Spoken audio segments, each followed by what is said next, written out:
bonjour à tous et à toutes. Merci beaucoup d'être présents à ce déjà 5e midi-conférence des midi-conférences d'Achard Fernand Dumont sur la culture, dont la thématique cette année, je le rappelle, porte sur les scènes, festivals et événements, nouveaux enjeux, nouveaux défis. On a voulu vraiment mettre l'accent, oui, sur les grands événements, en partie dont vous nous parlez, Mohamed, mais aussi les festivals en général et l'ensemble des présentations qu'on a eues depuis l'automne dernier portaient sur ces questions-là. Donc, Mohamed est professeur au département d'études urbaines et touristiques, nouveau professeur depuis décembre, félicitations, à l'UQAM. Ses recherches portent globalement sur les grands événements en lien avec les villes, le développement local et le tourisme. Sa thèse portait d'ailleurs sur l'analyse de 3 grands événements particulièrement structurants dans l'histoire de la ville de Montréal, à savoir l'Expo 67, les Jeux olympiques de 1976 et les célébrations et activités entourant le 350e anniversaire de la ville de Montréal. Mais aujourd'hui, Mohamed va nous entretenir des enjeux et relations et ou non-relations entre les Jeux olympiques et les villes, mais surtout les dynamiques actuelles. Les Jeux olympiques ont longtemps été très attractifs pour les villes. Hein. C'était un enjeu, c'était une course. Et aujourd'hui, on semble être dans un mode plutôt de retrait. Il y a eu quelques échecs. On pense notamment à Sochi.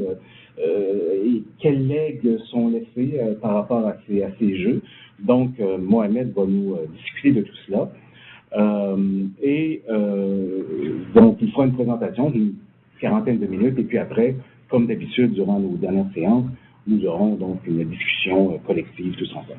Je te laisse la parole. Alors, merci Christian. D'abord, je tiens à remercier, donc, bonjour d'abord pour tout le monde. Je tiens à remercier aussi les gens d'Achard pour l'invitation. Je tiens aussi à remercier Christian. Mais maintenant, donc, il faut que je souligne que quand je travaille sur ce sujet dans mes études doctorales, moi, je travaille sur le développement touristique de façon globale, puis le rôle un peu, je dirais, du développement touristique dans le fait de structurer les métropoles. Et c'est vraiment, donc, bon an, mal an, c'est là, à l'occasion, je pense, de l'examen doctoral, ça ne nous rajeunit pas, il y a 2009-2010, je pense. J'étais exactement, c'est sur proposition vraiment, justement, donc, de Christian, quand il travaillait plutôt sur le développement touristique à travers vraiment les grands événements. Donc, depuis ce temps-là, donc, je me suis intéressé, donc, l'idée a fait son chemin. Et donc, ça a été un peu l'objet de ma thèse de doctorat en 2014. Et donc, parfois, cette question un peu me travaille sur la question un peu du rôle des grands événements et particulièrement des Jeux olympiques dans le développement principalement touristique, mais aussi dans le développement global des villes. Et comme le disait Christian à juste titre, c'est vraiment une problématique qui est de plus en plus présente, de plus en plus soulignée, que ce soit à travers les médias, que ce soit à travers un peu ce qu'on voit dans les images, à travers la télé, etc., à dire qui veut encore des Jeux. Et donc là, j'ai repris un peu un titre de... Je vois un peu c'est déformé un peu le PowerPoint, mais bref, l'idée c'est un peu qui veut encore des Jeux.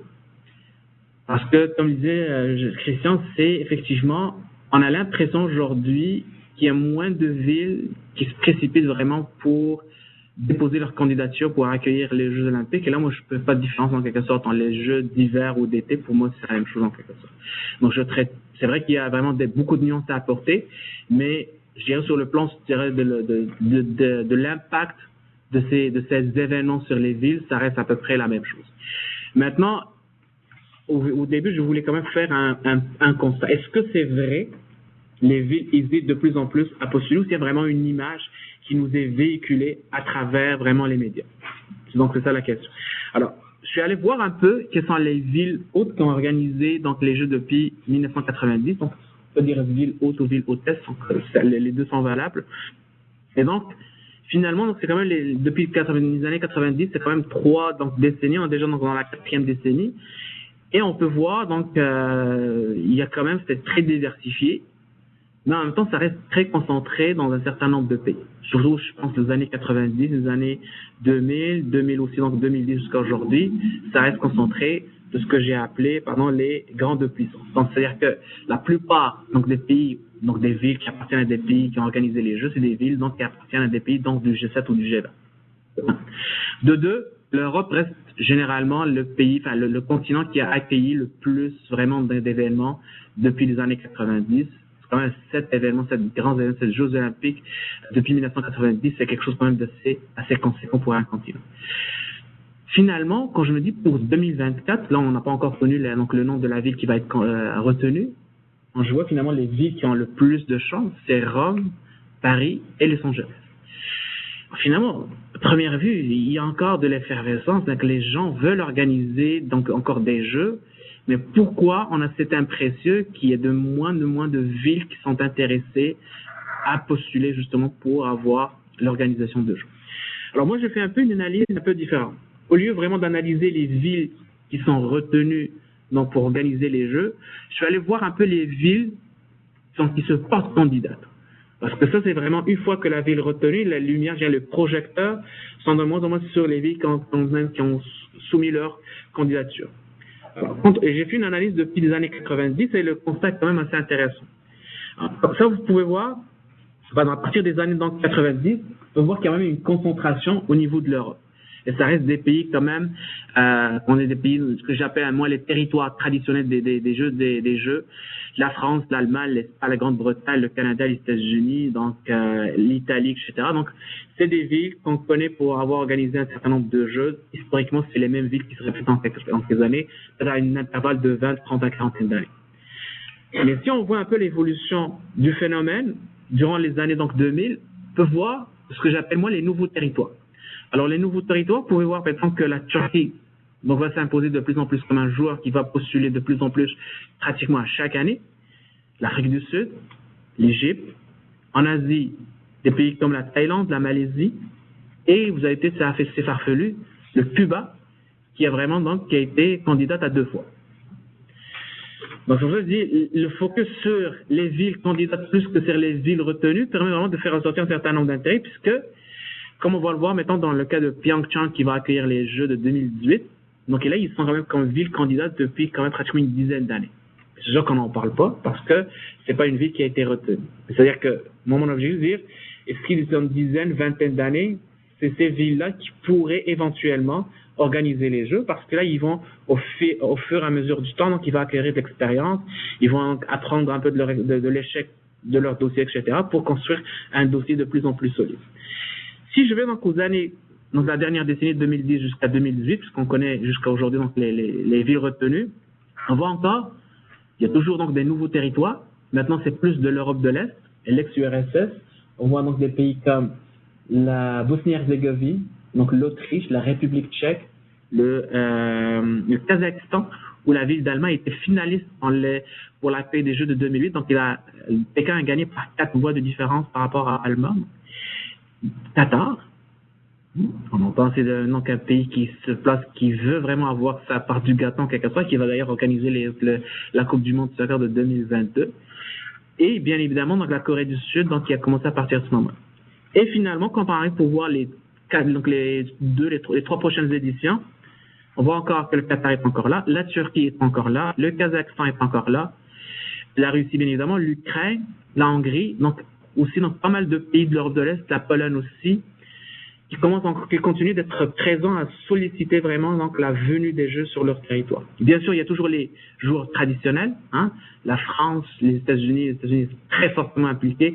Je pense que sur une décennie, les États-Unis ils sont 3 fois sur 5 ils présentent un dossier. Donc pour 2024, il y avait je pense 3 villes candidates qui voulaient organiser les Jeux. Je vais vous en parler un peu plus tard. Puis finalement, c'est Los Angeles qui a été retenu au bout du processus. Mais bref, on peut voir à travers un peu cette évolution qu'il y a des nouveaux territoires donc qui commencent à s'intéresser à organiser les Jeux. Alors la question qui se pose, pourquoi cet intérêt? Alors dans ce sens-là, je présente un peu exemple de ce type vraiment donc de villes. Des villes que peut-être qu'on ne connaît pas, donc Poprad en Slovaquie, Graz en Autriche, Zakopane en Pologne, Andorre, la ville d'Or. Donc Andorre, la ville, il y a les Andorre, Andorre c'est un pays qui est minuscule, donc qui voulait organiser les Jeux. Almaty, j'en ai parlé, la Bojormie, donc Géorgie, et j'en passe. Vous voyez, dans chaque continent, il y a donc des nouveaux territoires qui se présentent à dire, nous, peut-être on pense qu'on est capable vraiment d'organiser les Jeux. Et là, comme je disais tout à l'heure, c'est la question de la motivation. Alors, la motivation de ces nouveaux territoires sont un nombre de cas. D'abord, ils cherchent un rayonnement international, la visibilité. Ils cherchent aussi, donc c'est l'occasion de développer un certain nombre d'infrastructures. faut dire qu'il y a aussi des dimensions géopolitiques, on va parler un peu plus tard aussi, et aussi des retombées économiques. Et là, je mets vraiment en guillemets, supposément, donc des retombées économiques.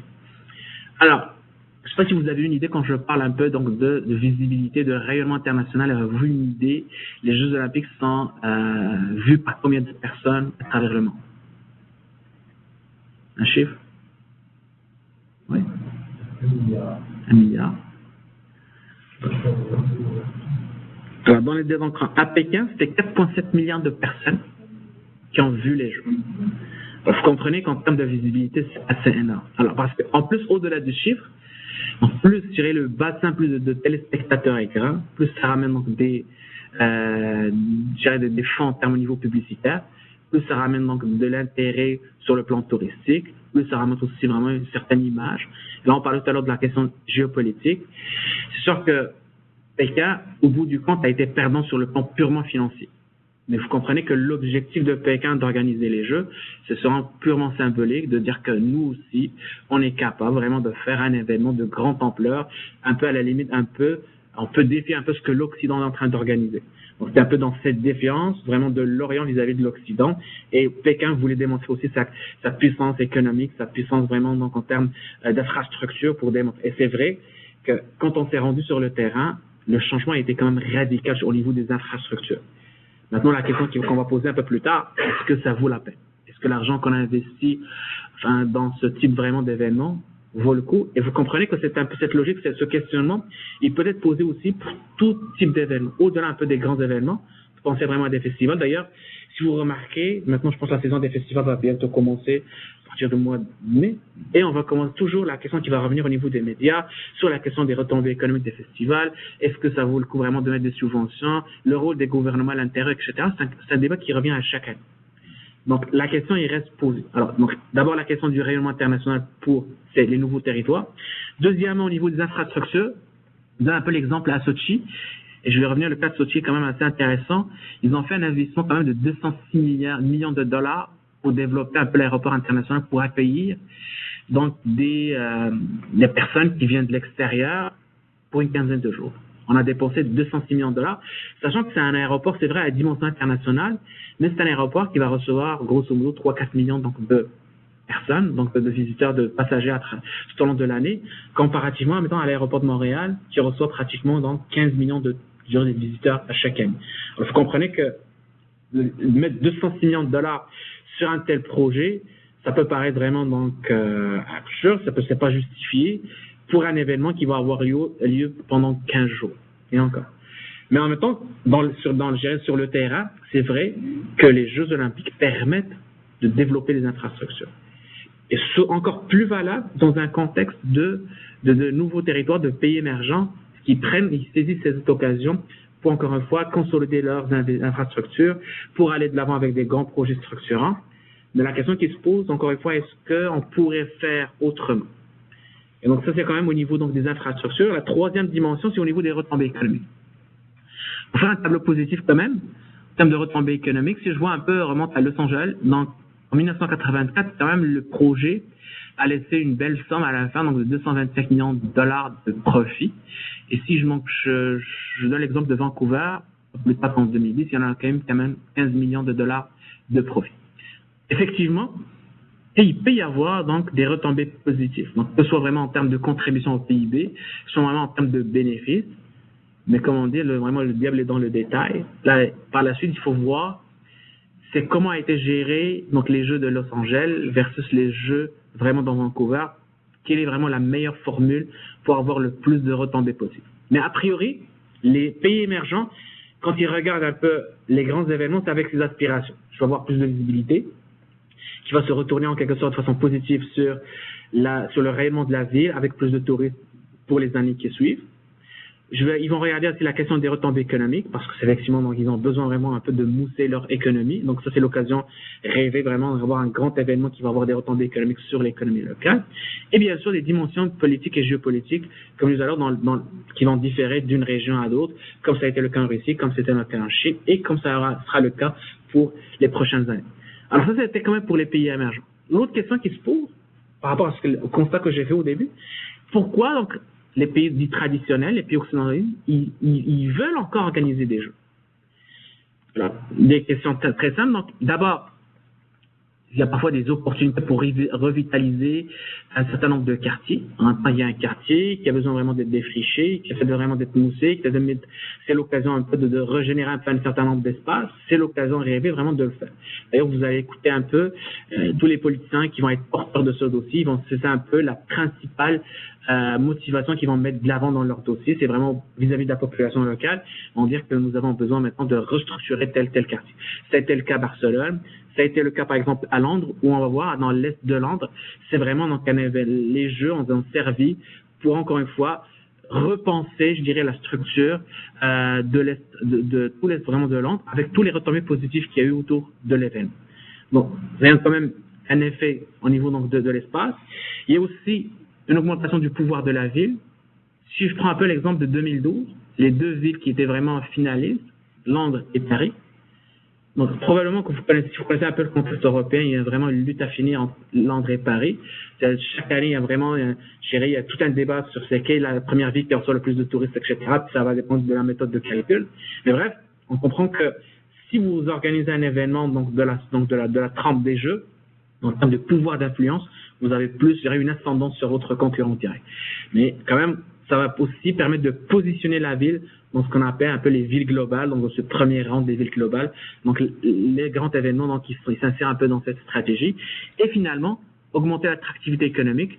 Donc encore une fois, on veut démontrer qu'on reste toujours une plateforme tournante de l'économie, donc de sa région. Donc on veut démontrer un peu son influence.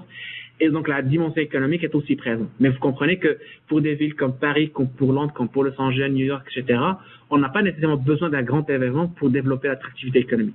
C'est déjà en place.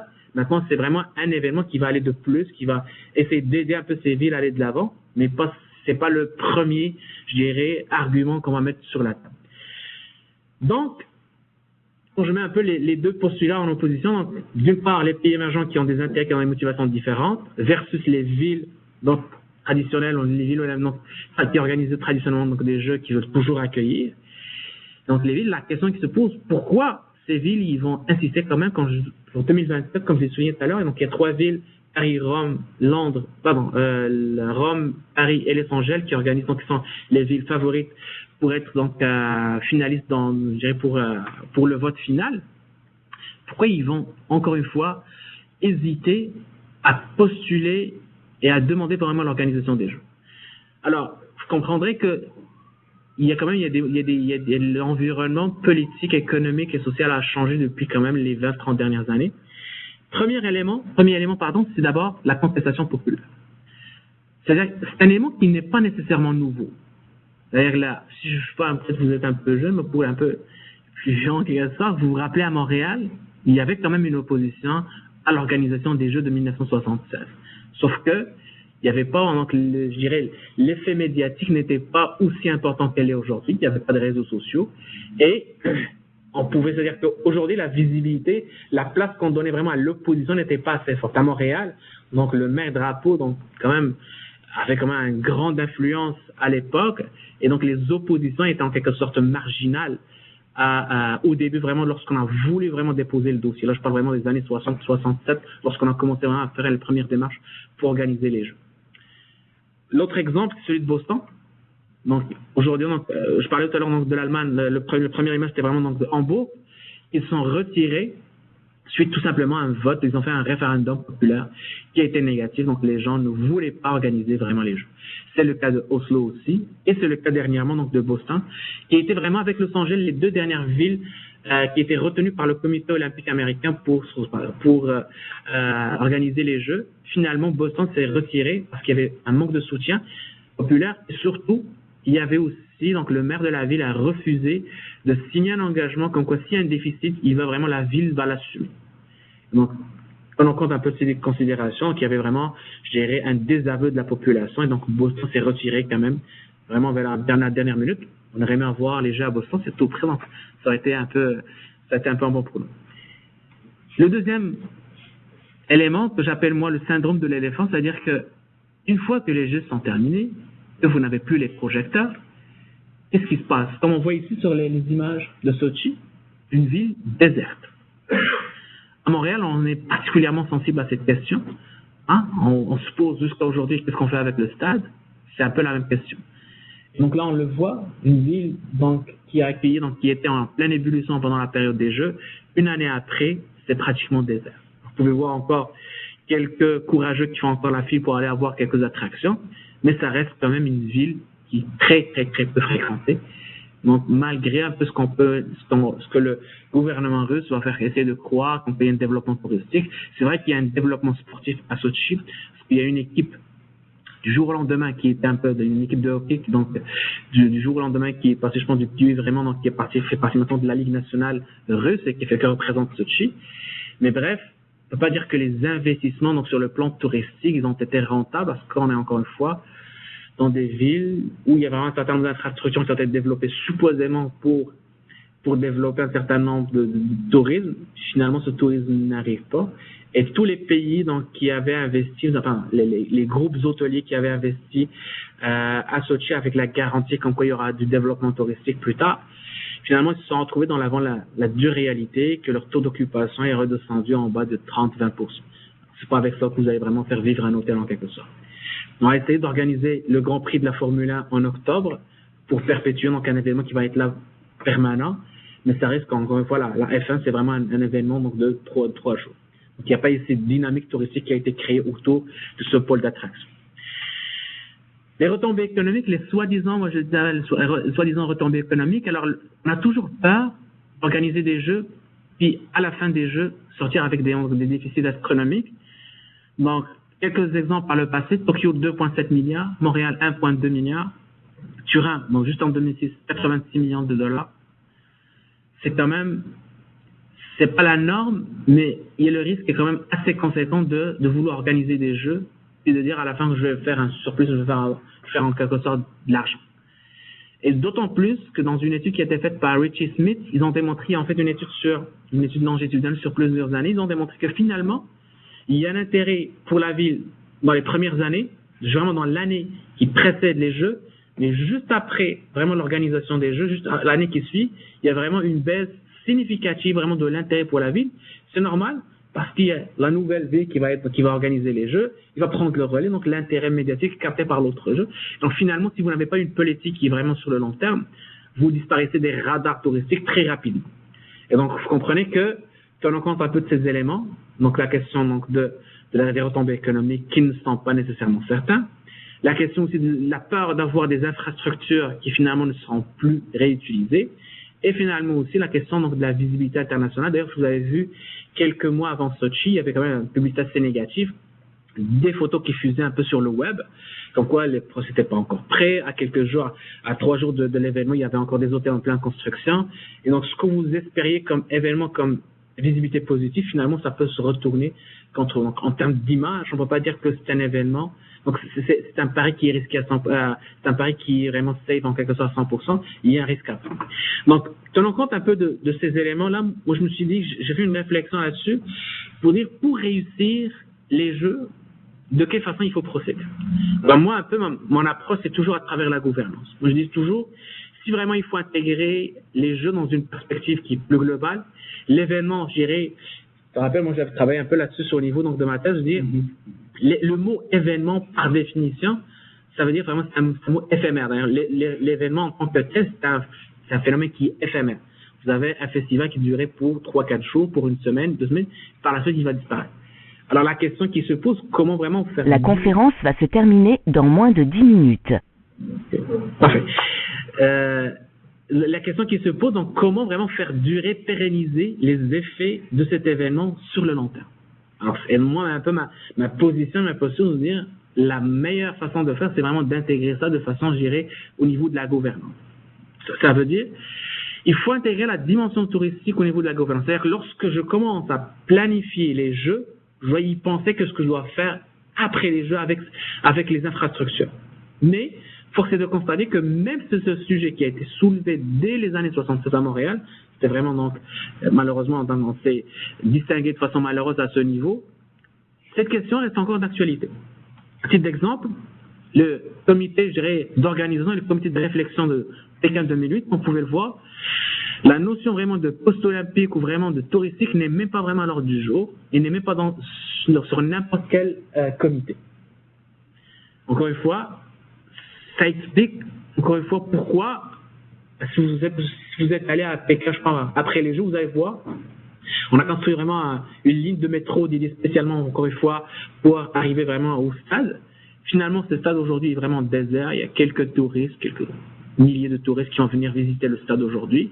Mais c'est vraiment une région qui est très peu fréquentée. Et la ligne de métro qui desservait en quelque sorte le stade olympique, pas vraiment en termes d'achalandage, pas vraiment très fort. Le nid d'oiseau. Le nid d'oiseau, exactement. Donc ça reste quand même, en termes d'architecture, c'est quelque chose de très beau. Mm-hmm. Mais malheureusement, force est de constater qu'il y a eu des reportages par la suite comme quoi c'est vraiment ça tombe en ruine. Finalement, c'est pas, au lieu de faire vraiment l'attraction touristique, finalement, c'est quelque chose qui est ignoré. Le même cas, si vous avez aussi quelques reportages sur la Grèce aussi, c'est un peu la même chose. Dizaines d'années après aujourd'hui, c'est vraiment les infrastructures olympiques sont carrément ruinées, sont vraiment donc délaissées. C'est comme vraiment donc, les friches industrielles pratiquement. Et donc, encore une fois, on voit un débat qui a été soulevé quand même depuis pratiquement 30 à 40 ans. Mais cette dimension touristique, la question de ce qu'on fait après les Jeux, n'est pas nécessairement à l'ordre du jour. Alors le CIO, il va se défendre pour dire, nous, on ne peut pas imposer au pays de leur dire qu'est-ce que vraiment vous ne devez pas vraiment investir dans la phase post-olympique. C'est pas à nous de le faire. C'est vraiment des politiques internes. Et le CIO, son objectif, c'est vraiment de choisir les meilleures villes qui vont organiser les meilleures éditions possibles, mais c'est pas à nous de se mêler vraiment en quelque sorte au niveau donc de la dimension politique. Ils ont aussi donc la difficulté à un peu imposer ce message à ces nouveaux territoires. D'ailleurs, on l'a pour faire le parallèle, je sais pas que vous avez vu un peu tout le débat sur la question des droits de l'homme au niveau du Qatar. La FIFA ne voulait pas se mouiller en disant qu'on peut pas imposer au Qatar de quelle façon ils vont traiter un peu les employés, parce qu'il n'y a pas de loi de travail de toute façon. Donc, on peut pas leur imposer, on est juste un organisme qui va faire un choix au niveau vraiment des villes candidates, et vraiment les choix politiques, ça revient au pays. Alors on n'a pas de pouvoir sur ces pays. Donc ça devient une question. Si moi je suis un peu surpris de voir que cette question n'est pas vraiment à l'ordre du jour, même jusqu'à aujourd'hui. Qu'est-ce qu'on fait? C'est-à-dire que vous allez voir, il y a toujours dans le rapport officiel, il y a toujours une réflexion. Qu'est-ce qu'on va faire après les Jeux? Mais jusqu'à aujourd'hui, ce n'est pas une obligation, c'est pas vraiment un critère qui va être retenu par les personnes qui vont voter pour le choix des villes. Mais cela dit, ça doit figurer dans le projet, dans le dossier qui doit être soumis vraiment au CIO.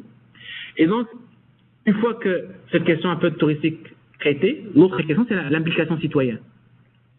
Moi, à mon avis, il faut, encore une fois, dans un mode de gouvernance pluraliste, qui veut intégrer un peu plus donc, de personnes, aujourd'hui, dans le monde où nous vivons, je pense que l'implication des citoyens dans les projets, dans le dossier olympique, c'est quand même quelque chose de très, très important, et c'est même sine qua non. On peut penser maintenant, ici à Montréal, on a l'OPCM, vraiment l'Office vraiment des consultations publiques, on pourrait avoir donc ce type vraiment d'organisme qui va pouvoir vraiment participer, ou qui va collecter en quelque sorte les avis des citoyens pour les intégrer à une certaine plateforme.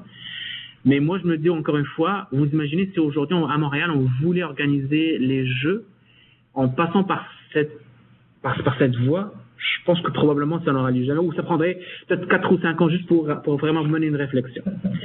Alors, jusqu'à quelle limite cette question de consultation et d'intégration des citoyens est un élément à prendre en considération? Mais bref, au moins, il faut qu'il y ait un sentiment favorable à vraiment, je dirais, impliquer les citoyens. Et ce qu'on a fait dans les autres villes que je vous ai nommées tout à l'heure, que ce soit Oslo, que ce soit Hambourg, que ce soit Boston, on a essayé d'organiser des référendums pour tâter le pouls en quelque sorte, vraiment est-ce qu'on va de l'avant ou non.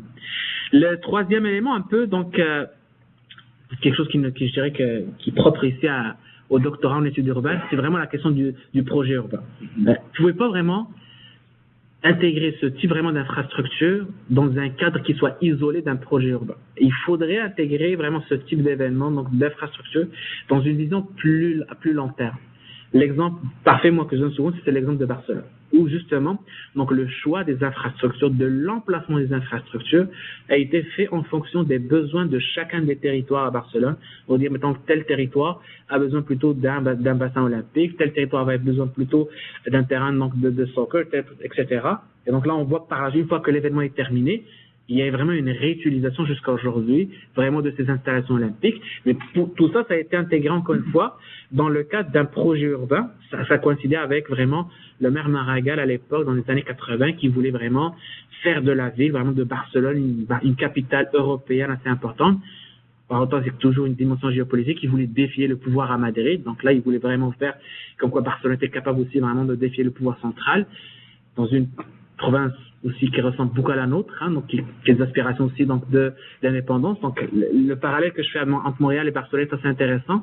Mais bref, encore une fois, il faut intégrer ça dans une vision à plus long terme. Et finalement, l'engagement des différents paliers de gouvernement, on l'a vu quand je parlais de Boston, il y a plusieurs villes qui se sont retirées parce que soit le gouvernement fédéral ne voulait pas donc apposer sa signature, soit que vraiment c'est le gouvernement provincial, soit que c'est vraiment la municipalité elle-même n'avait pas vraiment le soutien vraiment de tous les autres paliers donc de gouvernement. Et ça c'est quand même quelque chose de très important parce que lorsque vous devez déposer votre dossier au CIO, vous devez avoir vraiment l'aval de tous vraiment les gouvernements qui gouvernent en quelque sorte un territoire. Sans ça, vous n'avez pas vraiment donc une chance d'avoir les jeux. Seul qui l'a réussi, c'est vraiment le maire Drapeau qui a eu les jeux sans qu'il y ait vraiment donc d'engagement financier. Parce que à chaque fois que vous déposez vraiment une demande, il faut une garantie financière, c'est comme une sorte de caution bancaire qu'on doit bloquer au cas où les jeux n'arriveraient pas. C'est comme une sorte de contribution pour la perte des jeux. Mais finalement, le maire Drapeau à l'époque avait dit, il n'a pas réussi à avoir vraiment donc l'aval donc financier d'Ottawa. Finalement, il a dit, même si les jeux, mettons que si les jeux n'étaient pas organisés, vous n'allez perdre les jeux, alors l'argent ne peut pas tout remplacer. Et malgré ça, il a fait un discours à son honneur quand même, tout un bel discours à l'époque qui a conquis en quelque sorte donc les gens donc du CIO pour pouvoir voter pour Montréal. Bref, c'est la question aujourd'hui de cette question de gouvernance, comment intégrer vraiment les jeux dans un contexte beaucoup plus global, dans un contexte beaucoup plus participatif, et c'est une question quand même qui reste posée. Donc là, la question un peu l'enjeu que je voulais ramener, c'est un peu cette question de gouvernance, c'est quelque chose qu'on peut extrapoler sur d'autres événements, que ce soit vraiment des événements qu'on voit ici à Montréal, des événements culturels, les festivals, etc. Jusqu'à quel point il y a vraiment une adhésion au niveau de la population. On va de plus en plus parler de l'acceptabilité sociale. C'est quelque chose qui va revenir de plus en plus souvent, mais en quelque sorte aussi la question des retombées économiques. Moi, un peu la posture que je présente, c'est de dire, il faut pas vraiment analyser un événement sur une année, il faut plutôt regarder l'ensemble de l'œuvre, c'est-à-dire tous les événements qui existent à Montréal, qu'est-ce qu'ils ont apporté à Montréal. Parce que dans le fond, si on analyse vraiment chaque événement séparément, c'est vrai que le bilan peut être négatif.